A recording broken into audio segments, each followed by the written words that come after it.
Hi, welcome to the Unsecurity Podcast. We have conversations to give you insight and inspiration to elevate security efforts. We're your hosts. I'm Brad Nigh.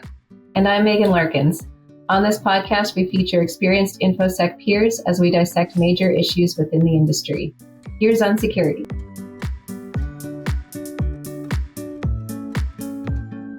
Welcome back to another episode of the Unsecurity Podcast. This is Megan Larkins here with Brad Nigh as usual. And we are joined today by Samantha Floyd, a member of our penetration testing team. Welcome, Samantha. Thank you. Thank you so much for having me. We're excited to have Samantha join us, not only as an associate pen tester, but for her involvement in the Blacks in Cyber and Black Women in Cyber groups. So hoping to just chat, get to know Samantha a little bit, and give her some opportunity to talk about those groups as well. But to start off with, we always like to start with a hobby. So I'll pick on Brad first, so you have some chance to talk about it, Samantha. What are you working on, Brad? Honestly, packing the house. That's right. Unfortunately, get it moving, and so that will take priority over fun stuff. Yep. So, nothing exciting this time. Exciting, but not in the way that you want to get about it. How about exhausting? Lots of change. Yep. How about you, Samantha? Yes, I'm actually kind of with Brad. I am getting ready for a move. So packing, cleaning, organizing, not necessarily the fun stuff. But in my free time, when I do have some, I have been watching The 7 Deadly Sins. That's my favorite anime. So I've been watching that from the beginning. So that is my fun thing that I've been doing. But yeah, a lot of packing, getting ready for a move. Awesome. I'll have to check that one out. I don't watch as much anime as I used to, but I might have to check that one out. I think we watched a few recently. Mostly we've been going into the ones that we watch with our kids. So we've been watching Freerun and what's it called? Delicious in Dungeon when they come out. So we're looking for the next season, which has been a lot of fun. I've been, I guess, hobby-wise, kids, of course, but I've been playing a new game called Cairn, which involves rock climbing or mountain climbing. And it's like, if you've ever seen, what's it called? I always forget. I don't know. I forget what the comparison I'm thinking of, but it's extra tricky because you're on a mountain and you don't just push up like you would in a normal video game to be like, yeah, scale a mountain for me. That's easy. No, you got to place each individual arm and hand and leg, and she gets tired. And so then you have to be like, all right, recover your energy for a little bit. I've fallen off a lot, only died twice so far. So it's not too bad. I did reload my game once or twice. But it's fun. It's a beautiful game, but definitely challenging. I think I'm getting the hang of it, but that doesn't mean I'm rock climbing myself anytime soon. That definitely sounds like an exciting game, though. I might have to check that out. Yeah, it's called Cairn, which I guess if you're a mountain climber, that is, I don't know exactly what Cairn means, but it's in my brain, that's a mountaineering term, something about hanging on or I don't know, something. But yeah, it's good. You have to manage your resources. So I think my scariest moment was when I was in the middle of a mountain and running out of water and kind of like, I hope there's water at the next break ahead or I'm dead here. So fingers crossed. Oh, good. I'm out in stream. But yeah, well, thank you and welcome again. I'll let you introduce yourself. Tell us a little bit about how you got into information security and came to FRSecure would be a great start. Yeah, definitely. So I am Samantha. I am currently an associate penetration tester at FRSecure. And with Blacks in Cyber, I am the Black Women in Cyber program and committee lead. But as far as how I got into information security, it was kind of an interesting journey. So prior to this, I actually worked in the social services field for quite some time. I think since I was about 17, I always had some sort of job in that field. But a couple years ago, or now it was actually more than a couple years ago, time flies. Back in 2020, I had moved to Seattle and I was meeting a lot of people that worked in the tech field. And I was also at that same time thinking about what I wanted to go back to school for. And cybersecurity just really piqued my interest. The more that I was talking to people about it, the more that I was learning about computers, it just really excited me. So it's like, I got to figure out how I can get into this field. So went back to school, got my degree. And I knew from the start when I got into this field that I wanted to be a pen tester. I thought it was the coolest thing to be able to do something that would otherwise be illegal, but in a legal way. So doing those pen tests really excited me. And so I finished my degree about 2 years ago, and I found FRSecure. I think I found FRSecure on LinkedIn. I remember immediately I was like, this is an organization that I would love to work at. So I went ahead and looked at FRSecure's website and just learned more about the company. I was like, this seems like the exact place that I'm supposed to be. So I applied. I hoped, and then I got my first call from HR, and did my interview process, and now I'm here. But it's been like a 2-year journey of getting into the field, and then I've now been in the field for about 2 years now.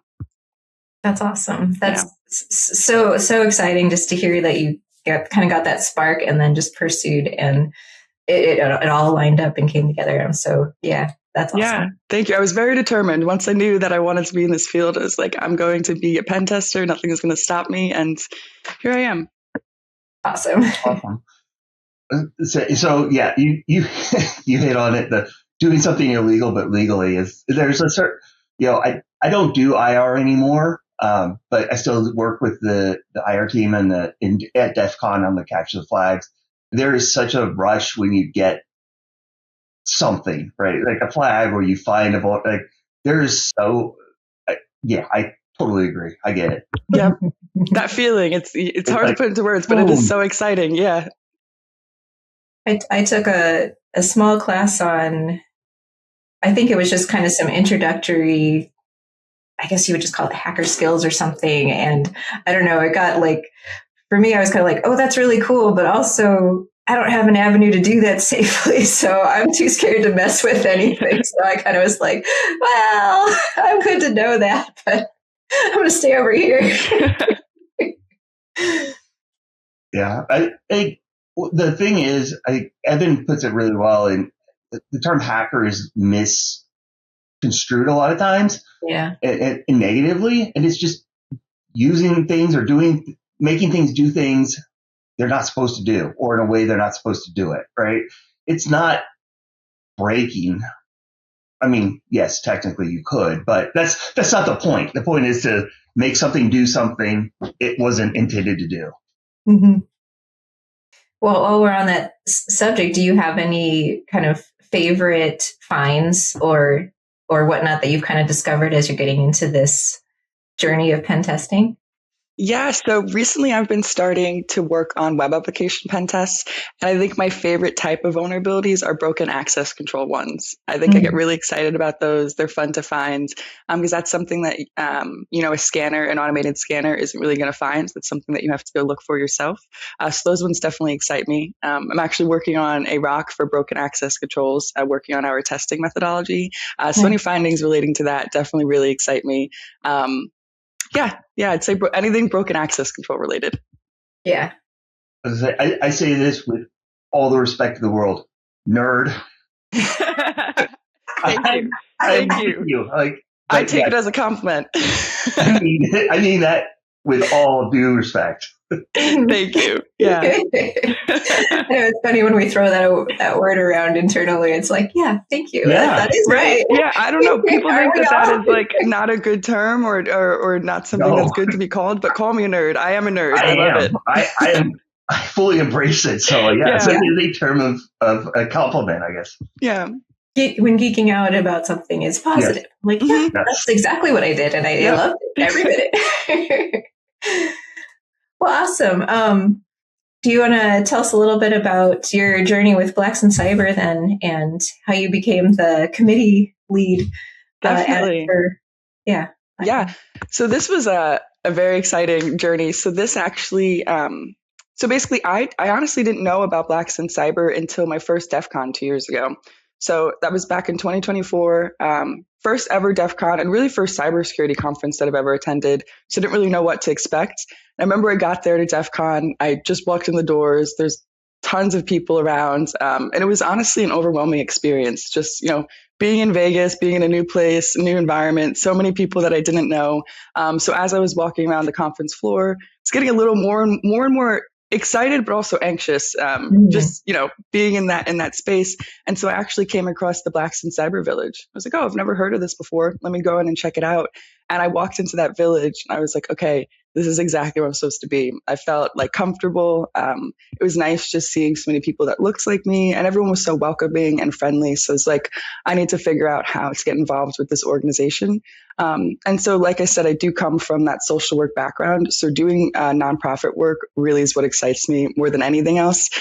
So to have an opportunity to kind of combine my interest in cyber with my passion for, community service, I had to jump on that opportunity. And so I started working with them, or just volunteering with them. I volunteered with them at DEF CON last year. And then shortly after that, I wanted to get more involved. So I applied to be the Black Women in Cyber Committee lead. And so I got that position. I was super excited. And when I did start, at the time, it was actually just me on the committee. So we were growing, we were getting that kind of off the ground. And so that also has been a very exciting journey. We've went from, it was just me, and now we have 6 of us on the team, and we're still growing. And so basically just started, I found Blacks in Cyber at DEF CON, and it just made me feel like a very safe space, a very comfortable space. And I've been involved with them ever since. That's awesome. That's very cool. Yeah, I've heard, I haven't been to DEF CON, I've heard that the Blacks in Cyber Village is one of the better run and is inclusive regardless. Yeah. And it's awesome too, because Blacks in Cyber actually started in 2018 as just a very small meetup group, local conference meetup group. And it has since expanded. I think we've been at DEF CON the past 5 years in a row now. I think last year was year 5. And so just to, not that I've seen it, not that I've been around, but to know that it went from such a small meetup group to now, it expands. I think we touch multiple different countries around the world. We have different chapters everywhere. So it's just been interesting to see how much they've grown. That's awesome. Can you tell us a little bit about the organization? What are some of the things that Blacks in Cyber does or contributes to? Yeah, for sure. So one of the big things that Blacks in Cyber is here for is to help get Black people in the cybersecurity field, or to highlight Black people that are in the cybersecurity field, as well to work with our allies. So Blacks in Cyber is very inclusive, and we appreciate support from anyone. But yeah, our goal is to help support Black people get into the industry and feel comfortable in the industry. Yeah. Awesome. And so I imagine the Black Women in Cyber role is kind of similar, just targeting specifically Black women and kind of giving the additional support that they need. Are there any things that you found, like extra tools, or what does it take to kind of help encourage a Black woman specifically to get into the industry, or do they need extra certain kinds of help, or is it kind of mostly? Yeah, definitely. So my work with Black Women in Cyber is super exciting for me. So I'll try not to talk too much or ramble on. But yeah, so our mission with Black Women in Cyber is really to uplift and elevate Black women in the cybersecurity field, whether it's somebody that's new in their journey or whether it's somebody that might have been in the field for a while. We just understand how important it is to have some community support in this field. Women are very underrepresented in the cyber field, and then Black women specifically are one of the most underrepresented groups in the field. So we just want to be able to have a safe space for Black women to come, give them some support, some hands-on training, some guidance, some mentorship, and really just kind of help get them into the field or support them in their journey in the field. And so I think the biggest thing is that sense of community. And a lot of our cohort members will say that is what they're looking for and they're most interested in. Of course, those technical skills, we're happy to help the woman get trained up on those skills. But I think it's that sense of community that really helps somebody get into the field and stay in this field. It's kind of scary if you don't have anyone to lean on. You don't know anyone in the field. You just started in cyber. There's so many different paths to go down. It's a little confusing. You don't know, you need some direction, some guidance. So that I think has been the most impactful thing that we do, just kind of be there to provide that safe space for women to come hang out, meet friends, learn new things, and kind of just have someone to bounce ideas off of. Yeah. I can imagine like the barrier or the anxiety of being such a small portion of, is there anyone else out there that's doing it? So having that community of knowing you're not alone, I can imagine how powerful that is. Yeah, definitely. And I think it's been so important because like you said, a lot of Black women that are entering this field, depending on where they're starting, where they're applying or what type of things they're attending, they might not see anyone that looks like them. So it might be something that might actually discourage a Black woman from getting into the field or from staying in the field, if you aren't seeing anyone that looks like you might start to think to yourself, or might have some doubts about, is this field for me? Should I be here? But I always tell all the Black women that I work with, this field is definitely for you. You should be here, and we need more Black women in this field. So I think my biggest goal with Black women in cyber is to help women, or Black women specifically, just know that there is a place for them in this field. And while it does seem, maybe a little scary getting started, definitely just stay with it. And there is some community support here with Black women in cyber to kind of help in any way that we can. Yeah, that's super awesome. And it's like not in the same way, but I have some understanding of that, because even when I was getting into information security the first time, I'd already gone to IT conferences. I went to SpiceWorks a long time ago, and I remembered going to that conference, and there were women there, but it seemed like every time I met a woman, they were in marketing or something else. And it's like, oh, okay, so how many of the women that I see are actually doing what I do? And even when I applied to FRSecure, it was one of my questions to the HR at the time, is like, are there any of the women, are they actually in the security technology stuff? And luckily for me at the time, the answer was yes, because we had both Lori Blair, who's been on this podcast, and our associate at the time. And so I didn't have to step into that alone and kind of feel that outnumbered. It was like, oh, cool, I'm stepping into a space where this has already been kind of opened for me. And I think that did make a difference. It definitely made a difference on how comfortable I could feel stepping into that. So, and yeah. In all fairness, you met me at SpiceWorks program and still applied, and now we're so. Yes. Yeah, and it's nice about FRSecure too, because I had a similar experience when I did my interview here, when I did my final interview where we had the whole team on the interview.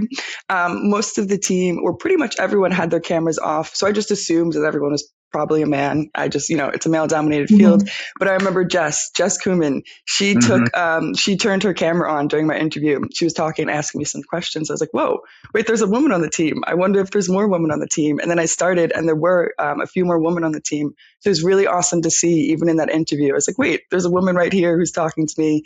This is amazing. I love that this is a company that supports having women in these technical roles. And so that was really exciting on my interview to see that there were already some women on the team. Yeah. Yeah. What's cool is Jess started as marketing.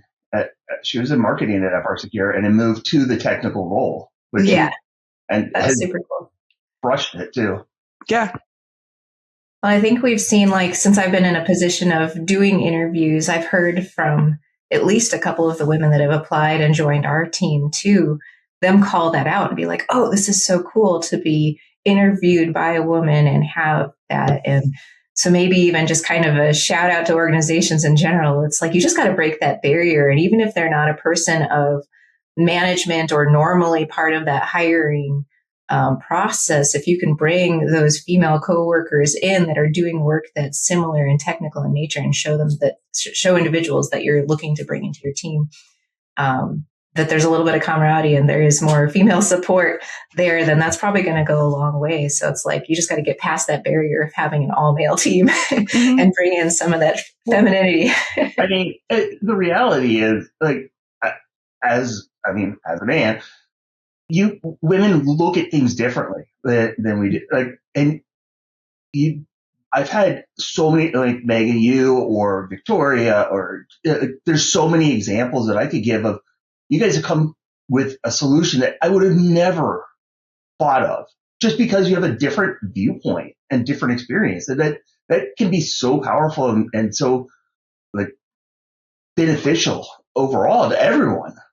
Don't be afraid to take different viewpoints and different perspectives. Yeah, I think we've seen that again and again as we've grown our team with just more people that have more different backgrounds or, look different, which is sometimes associated with a different background. It's like everybody brings their unique experience, and the more you can kind of diversify that up and not make it, oh, this is another person that matches the same profile. They have a similar background. They've done the similar training. They've gone to the similar schools. It's nice to have things in common, but then everybody kind of ends up lining up with a lot of the same viewpoints too. So I think that's been one of the advantages to FRSecure even going more remote with our workforce, is now we're hiring people from across the country with more different backgrounds, and not just, people that are mostly in Minnesota or come from Minnesota. So I think it's been really awesome to see how our workforces continue to evolve over the last number of years. Definitely. Yeah. I know with Team Ambush, we're an amazing team. We work really great together. I think our management that does the hiring did a very good job at, hiring people that mesh well. But with that being said, we're all very different. We all come from different backgrounds, got into the field in different ways, look at things differently. So it really is cool when we come together as a team, when we have our team meetings, when we get together and we kind of get to hang out, kind of see how we're all very different. And a lot of us do come from different types of backgrounds, diverse backgrounds, and yet we're able to work amazingly together as a team. And we all kind of learn from each other, learn everyone's different approaches. And it's kind of us as a team and our different backgrounds help each of us grow. So it's been a very exciting journey here at FRSecure. That's great. And I'm glad we've been able to foster that and continue to bring all that together. I don't have any other immediate questions. Was there anything else that you'd like to kind of talk about or share or geek out about? No, well, I will. I'll bring it back to Black Women in Cyber. So we actually, right now, we're currently in the process or in the middle of our 8-week cohort. So this is something new that we started doing. It's a 8-week hands-on training program for our ladies to kind of get some hands-on experience in cyber, and then also some community support and some networking. So we're working on that right now. We're going to have another one coming up in the fall. So I'll make sure that we're posting about that application. But I just wanted to mention that, if anyone's interested in applying for our cohort, definitely keep an eye out on our social media. And once the application comes out, we'd definitely like to see you apply. And would they be checking that out through the Blacks in Cyber website? It looks like it's Blacks in Cyber. Is it Conf? Yep. Is it all related through that one? So Blacks in Cyber, CONF, short for conference.com. Yes, and there you will find our application for the Black Women in Cyber program, also for the mentorship program, links to all of our social media, links to Discord. So if you are looking to get involved, definitely take a look at that website and you'll find all the information there. And then on social media, we post everything on LinkedIn, Instagram, all that good stuff. But the website is definitely a good place to start to get all that information. Awesome. So, all right, I have a question I think you can geek out on is, so you're doing... I guess, you're associate pen tester. So do you do more external? Do you do internal? You said you made starting with web app. What are your main areas? Yeah, so external pen tests and web apps. So I started as an external pen tester, got trained up by Jake actually, which was a really cool experience. Jake, I know he wouldn't admit it, but he's taught me everything that I know about external pen tests. So I did externals. I really focused on those for about a year or so. And then I started doing web app pen tests back in August of last year. So I've been doing that since then. Definitely still have plenty to learn, but I've been doing pretty well, getting trained up there. Been working very closely with Jared, kind of building up those skills. So external pen tests and web app pen tests, and hopefully we'll keep expanding. So, okay, with that, what is your favorite find or exploit, or like the funniest thing that you're like mind blown? I can't believe this is what is there. Yeah, definitely. So I think honestly, it's actually the easier things that you wouldn't necessarily assume that you're going to get in. So honestly, like password spraying, when you get a hit on a password spray, especially for a password that's super insecure, you get really excited. Like when you do season, year, and an exclamation point, are able actually to get in. I think that's a lot of fun because you're not necessarily expecting that. You're kind of assuming that you probably won't get a hit there, and you don't really get them often. But when you do, when you're able to actually take those creds that you got and actually log into something, whether it's somebody's email, company resource, I think that's one of the most fun things. It is mind blowing that season, year, exclamation is still used. Like I remember doing a training. Gosh, it would have been in 2017 maybe, and I had on in there like, don't use this. This is what and it was like spring 2017. And so afterwards, one of the women that was there came up and goes, so if my password was on your presentation, I should change it. I was like, what? That's too funny. Hopefully she went and changed it. I was like, yes, please do. Yeah, you'd be surprised how many times, like, not just myself, I think for me, I've only gotten a couple hits, but our team in general, how often we do get hits on password sprays from passwords like that. So it's a fun win. Mm-hmm. Yeah. What's the most challenging part of pen testing for you? Yeah, I think for me specifically, the most challenging part was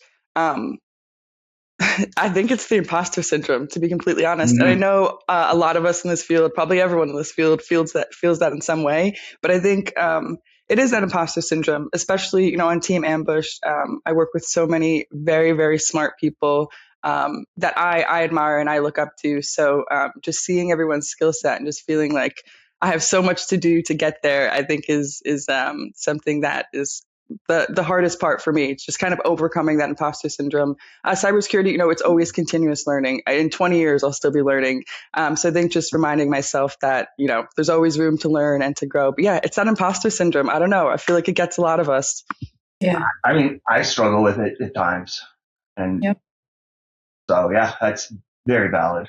Mm-hmm. Yeah, I think you're right. I think pretty much all of us do. I know even a lot of us looked up to Lori Blair before she retired and she dealt with it too. It's like, really? But you've been doing this for so long. But it's just, there's, like you said, there's like an endless amount that you can know. And you're always going to find somebody who knows at least one area better than you do. And it's just kind of like understanding that, coming to grips with that, understanding you can speak intelligently to what you're doing and what you know. And I know we talk about it here a lot. It's like, and then just be honest about what you don't have the answer to, and where you're still learning, where you're still growing, but it's still hard. And it's still like when you're walking in, especially to demonstrate your skills and what you can do to, just face of that question of, well, what if, or does this sound right? And is somebody thinking, nasty thoughts about me and what I know or don't know in the back of the room or something like that? It still happens to me all the time too. It's just like, okay, just keep going. Yeah. Like you said, determination. Yeah, you can't give up. And that was one of my biggest things when I first started doing delivery calls with clients. Like I did that pen test. I was very confident about what I put in that pen test. I was very confident about the findings, about talking about them, explaining them. Yet right before I get on that call, especially in the early days, I'd be like, well, can I actually do this? Can I actually tell this to a client? Like, what if they're like, well, her credentials, she's an associate pen tester. Like, did she do a good enough job? Like all these negative things that I would think that a client might potentially be thinking about, and kind of get into my head. And I'd be like, well, am I actually able to do this delivery? And every time I would get on there and they would always go really well. And I think my confidence would build up from there. And it's like, I do know what I'm talking about, but there's always that voice in the back of your head that's like, well, do you? So that's been an interesting thing to work on and to see myself grow from where I was when I first started here at FRSecure to where I am now. It's fun to look back and see that growth. Yeah, that's awesome. But yeah, we should probably wrap it up. Unless you've got a gratitude ready, Samantha, I can pick on Brad first.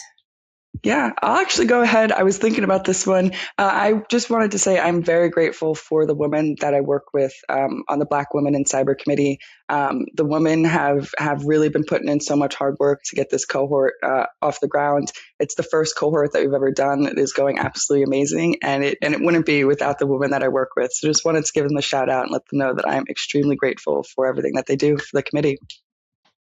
Awesome. Yeah, so I know I've done this countless times, but I'm going to give a shout out to my kids.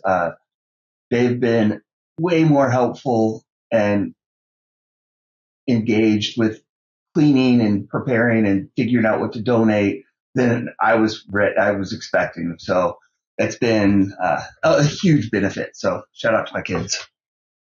Awesome. I think I'll give a shout out actually to Eric Hansen, who's kind of moved roles recently. So there's been some transition at the company, but I really appreciate him and the way he's kind of approached that change, addressed it with me, kind of just helped me with those transitions, helped give me a lot of confidence in these changes and that things are going in a positive way. And also even really early demonstrate how he's going to help support me in his new role and kind of even assure me that things are good and going to keep moving in the right direction. And that, even in my role as director, it's like we still question ourselves, and he's really good at reassuring that too. So I'll give him a shout out. And with that, we'll wrap it up. So thank you so much again, Samantha, for joining us. It's been great to talk with you today. We'll have to do it again. But we'll wrap it up here. So thank you everyone for listening, and we'll see you next time. Thank you.